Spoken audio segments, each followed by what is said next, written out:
할렐루야. 어, 사도신경 하시고 오늘 말씀 보시기 바랍니다. 에, 누가복음 16장 19절에서 31절 말씀입니다. 이제 사순절 5번째 주간이 되겠습니다. 다음 주는 종려주일이 되겠습니다. 사순절 마지막 주간이 되겠습니다. 예수님이 우리를 구원하시기 위해 이 땅에 오셔서 고난받으시고 십자가 지심을 기념하는 거룩한 시간입니다. 예수님이 구원하지 않아도 우리는 잘 살고 있는데요. 우리 스스로 잘 살 수 있는데요. 오늘도 세상에 할 일이 얼마나 많은지 아십니까? 하나님과 상관없이 살아도 아무 문제 없습니다. 굳이 구원하지 않아도 됩니다. 내가 살고 싶은 대로 살겠습니다. 우리는 흔히 이렇게 생각합니다. 그러므로 이사야서 53장 6절에 우리는 다 양 같아서 그릇 행하여 각기 제 길로 갔거늘 여호와께서 우리의 모든 죄악을 그에게 담당시키셨도다 라고 하셨습니다. 어릴 때 염소를 기르는 것을 가끔 보았습니다. 아이들이 염소를 이렇게 이제 끌고 가는 때가 있었습니다. 이 염소가 고집을 부리면 사람도 못 당해냅니다. 발을 버티고 뒤로 빼면 끌고 가던 아이가 끝내 끌려갑니다. 아무리 앞으로 당겨도 오지 않습니다. 결국 염소가 아이를 끌고 가는 거예요. 양도 마찬가지입니다. 양도 고집이 상당히 셉니다. 화가 나면 달려들어서 목자를 들이받기도 일상입니다. 양은 자신을 보호할 만한 것이 아무것도 없습니다. 염소는 뿔이라도 있습니다. 게다가 양은 시력도 상당히 나쁩니다. 불과 몇 미터 떨어져 있는 것도 제대로 볼 수가 없습니다. 그러므로 양이 험난한 산지에서 살 수 있는 길은 목자의 음성을 잘 듣는 것입니다. 그리고 그 음성을 따라가는 것입니다. 그러면 살 수 있습니다. 그러면 풀밭이 나오고 쉴만한 물가가 나옵니다. 그러나 고집을 부리면 목자를 떠나 가고 싶은 대로 간다면 결국 절벽에서 떨어지거나 사나운 짐승에게 잡혀 먹힐 수밖에 없습니다. 우리 역시 마찬가지입니다. 성경에 우리는 다 양 같아서 그릇 행하여 각기 제 갈 길로 가고 있다고 하였습니다. 목자이신 예수님을 떠나 우리가 가고 싶은 대로 가고 있다는 거예요. 이 세상의 주인이신 하나님을 떠나 내가 살고 싶은 대로 살고 있다는 겁니다. 우리가 하나님을 떠나면 죽을 수밖에 없습니다. 생명의 근원이신 하나님에게서 멀어지기 때문입니다. 아무리 열심히 살려고 달려가도 그 길은 죽음으로 가는 길입니다. 멸망으로 가는 길입니다. 아무리 열심히 살려고 달려가도 우리 인생의 연한은 점점 여러분 짧아지고 있지 않습니까? 바로 생명의 근원에서 멀어지기 때문입니다. 그러므로 시편 90편 10절에 우리 인생의 연한이 70이요 강건함은 80이라도 그 연수의 자랑은 수고와 슬픔뿐이니 우리가 신속히 날아간다고 하였습니다. 세상에서 우리에게 주어진 시간이 있습니다. 분명히 우리에게 정해진 시간이 있습니다. 그런데도 우리는 너무도 고집스럽습니다. 절대로 자신에게 끝이 오지 않을 것이라고 착각합니다. 내일 끝날 수도 있는 인생인데도 결코 이것을 인정하지 않으려고 합니다. 세상에서 천년만년 살 줄 압니다. 그러므로 성경에 우리에게 우리날 길싸움을 가르치사 지혜로운 마음으로 살게 하소서라고 하였습니다. 우리에게 주어진 시간을 안다면 세상을 조금 더 지혜롭게 살려고 한다는 거예요. 얼마 전에 사모님이 너무도 안타깝다고 하셨어요. 어떤 여자 교수님 수업을 들었는데 너무 좋았다는 거예요. 이화여대를 나와서 우리나라 사람으로는 첫 영국 유학생으로 갔다고, 또 남편은 국방부 장관 비서로 아주 실력이 상당한 그런 사람이었습니다. 4대째 기독교 집안으로 너무도 배울 점이 많고 또 존경스러운 분이었습니다. 나중에는 남편이 목회를 해서 교회 이 사모로 사역하다가 은퇴를 하고 자신의 경험들을 사람들과 나누며 사는 그러한 분이었습니다. 근데 지난주에 이분이 갑자기 돌아가셨더라고요. 코로나 끝나면 딸과 유럽으로 문학 여행을 가려고 준비하고 계셨는데 갑자기 돌아가셨습니다. 우리 인생은 한치 앞을 모릅니다. 자신의 인생이 어떻게 될지 모릅니다. 그러므로 우리는 늘 준비하고 사는 인생이 되어야 합니다. 하나님께 돌아갈 준비를 하며 사는 사람이 되어야 한다는 거예요. 생명의 근원이신 하나님께로 돌아갈 준비를 하는 사람이 되어야 한다는 것입니다. 먼저 누가복음 12장에 어떤 한 부자 이야기가 나옵니다. 한 부자가 그 밭에 소출이 풍성하며 심중에 생각하여 이르되 내가 곡식 쌓아둘 곳이 없으니 어떻게 할까? 하고 또 이르되 내가 이렇게 하리라. 내 곡간을 헐고 더 크게 짓고 그 속에다 내 모든 곡식과 물건을 쌓아 놓으리라 하였습니다. 그래서 이 사람이 곡간을 채우기 위해 주하고 일을 합니다. 그리고 자신의 곡간을 가득 채웠어요. 온갖 보물로 재물로 다 그것을 채웠어요. 곡간이 부족하자 더 넓게 짓고 거기를 또 채우느라 죽어라고 일을 했습니다. 그래서 거기를 마침내 다 채웠습니다. 그러나 성경에 어리석은 자여 오늘 밤에 하나님이 내 영혼을 도로 찾으리니 그러면 내 준비한 것이 누구의 것이 되겠느냐 하셨습니다. 예수님은 자기를 위하여 재물을 쌓아두고 하나님께 대하여는 부유하지 못한 자가 마치 이와 같으니라 라고 하셨습니다. 세상에서 이와 같이 미련하게 사는 사람들이 있습니다. 하나님과 상관없이 자기만 위해서 살다가 망하는 사람들이 있다는 거예요. 오늘 말씀에 한 부자가 나옵니다. 이 사람이 가진 것이 많아 매일 호의호식하며 살았습니다. 하나님과 상관없이 세상에서 잘 되는 일만 위해 살았습니다. 근데 그 집 앞에는 나사로는 거지가 살고 있었습니다. 주인의 상에서 떨어지는 음식이나 찌꺼기가 있으면 그걸 부지런히 통에다 모았어요. 그리고 그것을 가지고 어디론가 달려갑니다. 바로 자신의 누이 동생들이 있는 곳이었습니다. 나사로는 마르다와 마리아라는 여동생이 있었어요. 부모 없이 3남매가 힘겹게 살아가고 있었습니다. 그런 나사로의 집에 예수님이 찾아오셨어요. 이들은 예수님의 말씀을 들으며 위로를 받았습니다. 예수님이 말씀하신 하나님 나라 천국을 바라보며 소망 가운데 살았습니다. 부자는 밖으로 나갈 때마다 자신의 대문 밖에 있는 거지 나사로를 보았어요. 다 떨어진 누더기 옷에 머리는 더러운 더벅머리에 냄새가 코를 찔렀습니다. 그러면 한심하다는 듯이 그를 쏘아보거나 못마땅해서 땅에다 침을 뱉곤 지나갔어요. 어느 날 부자가 잔치에 가려고 멋지게 옷을 차려입고 막 집을 나서고 있었습니다. 근데 갑자기 쓰러졌어. 너무 기름진 음식을 많이 먹다 보니까 동맥경화가 와가지고 쓰러져 심장마비로 죽었어요. 부자가 죽는 순간 지옥으로 떨어졌습니다. 이글이글 타는 불 속에서 너무도 고통스러웠어요. 잠시도 그 고통을 멈출 수가 없었습니다. 부자가 고통 속에서 멀리 바라보니 천국의 나사로가 보였습니다. 믿음의 조상 아브라함의 품 안에서 평안하게 쉬고 있는 나사로의 모습이 보였어요. 그래서 부자가 24절에 아브라함이여 나를 긍휼히 여기사 나사로를 보내어 그 손가락 끝에 물을 찍어 내 혀를 서늘하게 하소서. 이 불꽃 가운데 제가 너무 괴롭습니다 하였습니다. 그러자 25절에 아브라함이 이르되 얘야 너는 살았을 때에 좋은 것을 받았고 나사로는 고난을 받았어. 이것을 기억하라. 이제 그는 여기서 위로를 받고 너는 괴로움을 받느니라 라고 하셨습니다. 이 세상에 살 때 이미 하늘에서 천국과 지옥이 결정된다는 사실이에요. 세상에서 나만 위해 살고 세상 물질만 재물에 대한 욕심으로 살면 이것은 곧 지옥으로 가는 길이 됩니다. 세상에만 부여하고 하나님께는 부여하지 못하면 이것은 망하는 길이 됩니다. 오늘날 세상에 이렇게 사는 사람들이 너무도 많습니다.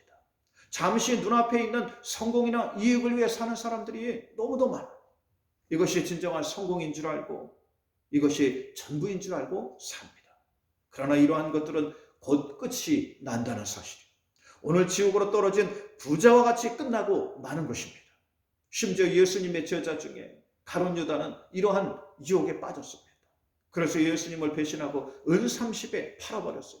그러나 양심의 가책 때문에 결국 너무 힘들어하다가 자살하여서 영원한 지옥에 떨어지는 인생이 되고 말았어요. 지난주에 세상에 잠깐 성공을 위해 그 영혼을 파는 파우스트 같은 사람들이 많다고 했습니다. 오늘날 이 세상에는 잠시의 성공을 위해 이러한 삶을 선택하는 사람들이 많습니다. 그러나 이러한 사람은 후회하는 인생이 됩니다. 이것은 지옥으로 떨어지는 인생이기 때문에 영원히 돌이킬 수 없는 저주로 가는 인생이기 때문입니다. 그러므로 26절에 너희와 우리 사이에 큰 구렁텅이가 놓여 있어요. 여기서 너희에게 건너가고자 하나 갈 수 없고 거기서 이리로 건너올 수도 없게 하셨느니라 라고 하였어요. 천국과 지옥 사이에는 엄청난 차이가 있습니다. 오갈 수가 없어요. 그리고 이것을 이 세상에서 만들어간다는 사실입니다. 우리가 예수님을 믿으면 이것은 천국으로 가는 길이 됩니다. 생명의 근원이신 하나님께로 돌이키는 길이 되기 때문에 그러므로 우리의 생명이 짧아지더라도 근심하거나 염려하지 않게 됩니다. 왜냐하면 또 다른 생명이 우리에게 주어지기 때문에 영원히 죽지 않는 생명이 우리에게 주어지기 때문입니다. 그러므로 예수님은 내가 곧 길이요 진리요 생명이니 나로 말미암지 않고는 하나님 아버지께로 갈 자가 없느니라 라고 하셨습니다. 로마서 8장 18절에 현재의 고난은 장차 우리에게 나타날 영광과 결코 비교할 수도 없다고 하였습니다. 예수님도 장차 이 말 부활의 영광을 위해 세상에서 모든 고난과 시련을 견뎌내셨어요. 이 세상에서 오직 하나님 말씀을 따라 사셨습니다. 심지어 죽음 앞에서도 나의 뜻대로 마시었고 하늘에 계신 하나님 아버지의 뜻대로 하옵소서 하고 순종하셨어요. 예수님 왜 이 땅에 오셨습니까? 바로 우리를 구원하시기 위해 오셨어요. 나사로처럼 우리를 하나님 나라로 인도하시기 위해 오셨습니다. 이 세상에 어떻게 살아야 할지 그 본을 보여주셨어요. 무엇을 위해 살아야 할지 알려주셨습니다. 어느 길로 가야 할지 우리에게 알려주셨습니다. 우리는 어리석은 부자처럼 살아서는 안 됩니다. 우리는 나사로처럼 살아야 합니다. 우리는 예수님처럼 살아야 하는 것입니다. 그래야 올바른 길로 갑니다. 그래야 올바른 인생이 됩니다. 그래야 결코 후회하지 않는 길로 가게 된다는 사실이요. 여러분들이 이러한 사람들이 되시길 주의 이름으로 축원드립니다. 오늘 이 부자가 세상에 남은 가족들이 걱정이 됐어요. 자기와 같이 되어서는 안 된다는 생각이 들었습니다. 27절에 그러면 구하노니 나사로를 내 아버지의 집에 보내소서. 내 형제 5이 있으니 그들에게 증언하게 하여 그들로 이 고통받는 곳에 오지 않게 하소서 하고 간청합니다. 자신의 형제만은 이 고통받는 곳에 오지 않게 해달라는 거예요. 즉 세상에는 여전히 자신과 같이 5 형제가 똑같이 살고 있다는 겁니다. 하나님과 상관없이 여전히 이 세상의 일로 분주하고 또 이 세상에 자기 욕심을 채우며 세상에만 부유하게 살고 있다는 것입니다. 제발 그들이 이러한 삶을 살지 않도록 해달라는 거예요. 제발 그들이 이 지옥으로 오지 않게 해달라는 거예요. 그러자 29절에 아브라함이 이르되 그들에게 모세와 선지자들이 있으니 그들에게 들을지니라 라고 하였습니다. 모세와 선지자는 하나님 말씀을 말합니다. 하나님 말씀을 들을 수 있는 것을 말해요. 여러분, 이 모세나 선지자는 하나님 뜻을 전하는 사람들 아니었습니까? 이거 오늘날 여러분 교회를 말하는 거예요. 하나님 뜻을 전하고 하나님 나라를 전하는 곳이기 때문에요. 그러면 교회에 나와서 예배드리고 하나님 말씀을 잘 듣고 따라 살면 됩니다. 하나님이 오늘날까지 교회를 세워 당신의 뜻을 전하고 계신 줄 믿습니다. 오늘 예배를 통해 선포되는 하나님 말씀을 따라 사는 여러분들 되시길 주의 이름으로 축원드립니다. 이러한 사람의 인생을 가장 잘 사는 사람, 이러한 사람이 오늘을 가장 훌륭하게 사는 사람입니다. 그러자 부자가 30절에 그렇지 아니함이니라. 아버지 아브라함이여 만일 죽은 자에게서 그들에게 가는 자가 있으면 회개하리이다 하고 다시 간청. 죽었던 사람이 다시 살아나서 돌아간다면 그 말을 믿지 않겠냐 이거예요. 그러자 31절에 이르되 모세와 선지자에게 듣지 아니하면 비록 죽은 자 가운데서 살아나는 자가 있을지라도 권함을 받지 아니하리라 라고 하였습니다. 오늘 이 말씀은 누가 하는 겁니까? 예수님이 아브라함의 입을 빌려서 하시는 말씀입니다. 하나님 말씀을 믿는 사람이 있고 아무리 많은 증거가 있어도 믿지 않는 사람이 있다는 거예요. 예배의 말씀을 듣고 믿는 사람은 하나님 말씀도 듣고 믿습니다. 그러나 예배 말씀을 믿지 않고 또 이 예배 때 선포되는 그 말씀을 여러분 듣지 않는, 교회의 말씀을 듣지 않으면 하나님 말씀도 듣지 않는 거예요. 즉 예수님이 죽었다가 다시 살아나셔서 그의 무덤은 비어 있었고 무덤가를 찾아왔던 여인들이 부활하신 주님을 만났습니다. 제자들을 찾아오셔서 베드로에게 네가 나를 사랑하느냐 3번 물으셨고, 토마에게는 내 손가락으로 내 옆구리의 상처와 손바닥의 상처를 만져보라 하셨어요. 또 담메색으로 가던 바울을 만나주시고 엠마오로 가던 제자들을 만나주셨고 또 이 500명이 넘는 허다한 무리에게 나타나셨어요. 그러나 이것을 믿는 사람이 있고 끝까지 믿지 않는 사람이 있었다는 거죠. 인류 역사 속에서도 부활하신 주님을 믿는 사람도 있었습니다. 예수님은 언제든지 그들에게 나타나셨어요. 꿈에 콘스탄틴 황제에게 나타나서 이것으로 승리하라며 십자가 모양의 방패를 그려넣어 승리하게 하셨고, 또 18세 소녀 잔다르크에게 나타나서 멸망 직전에 있는 프랑스를 구해내도록 도우셨습니다. 또한 일제강점기 때 후쿠오카 형무소에 갇혀있던 28살의 윤동주 시인에게 찾아와서 죽는 날까지 하늘을 우러러 한 점 부끄러움 없는 삶을 살라고 응원해 주셨어요. 여러분 믿음의 사람들이 되시길 주의 이름으로 축원드립니다. 오늘 말씀이 여러분에게 주시는 하나님 말씀이 되시길 주의 이름으로 축원드립니다. 여러분 이러한 역사는요 믿는 사람의 것입니다. 부활을 믿는 사람의 것입니다. 또 이러한 구원을 믿는 사람의 것이 됩니다. 이러한 사람에게 주님이 늘 찾아오시기 때문에 잠비아 김홍길 선교사님에게도 찾아오셔서 초등학교 5학년 때부터 선교사의 꿈을 키우게 하셨고 그 삶을 인도해 지금 아프리카에서 소중한 생명을 구원하는 사명을 감당하게 하셨습니다. 30년 전에 귀신 들린 저에게도 나타나셔서 예수의 이름으로 귀신을 쫓아내게 하셨고 그 손으로 저희 허리를 감싸주셨어요. 그 은혜가 너무도 소중해 신학을 공부하고 지금까지 목회의 길을 가고 있습니다. 오늘 예수님은 죽은 자가 다시 살아나도 이것을 믿는 자들만 믿을 것이라고 말씀하시는 거예요. 여러분 신앙은요 믿는 사람의 것입니다. 하나님의 역사는요 믿는 사람의 것입니다. 교회를 통해 선포되는 말씀을 믿는 자들이 되라고 오늘 성경이 우리에게 알려주는 거예요. 주님이 여러분에게 놀라운 역사를 이루어 가시려고 오늘 이 말씀을 듣게 하십니다. 오늘 이 말씀이 여러분에게 주시는 하나님 말씀이 되시길 주의 이름으로 축원드립니다. 오늘 말씀을 통해 여러분이 어떻게 살아야 할지 어느 길로 가야 할지 찾는 귀한 시간이 되시길 주의 이름으로 축원드립니다.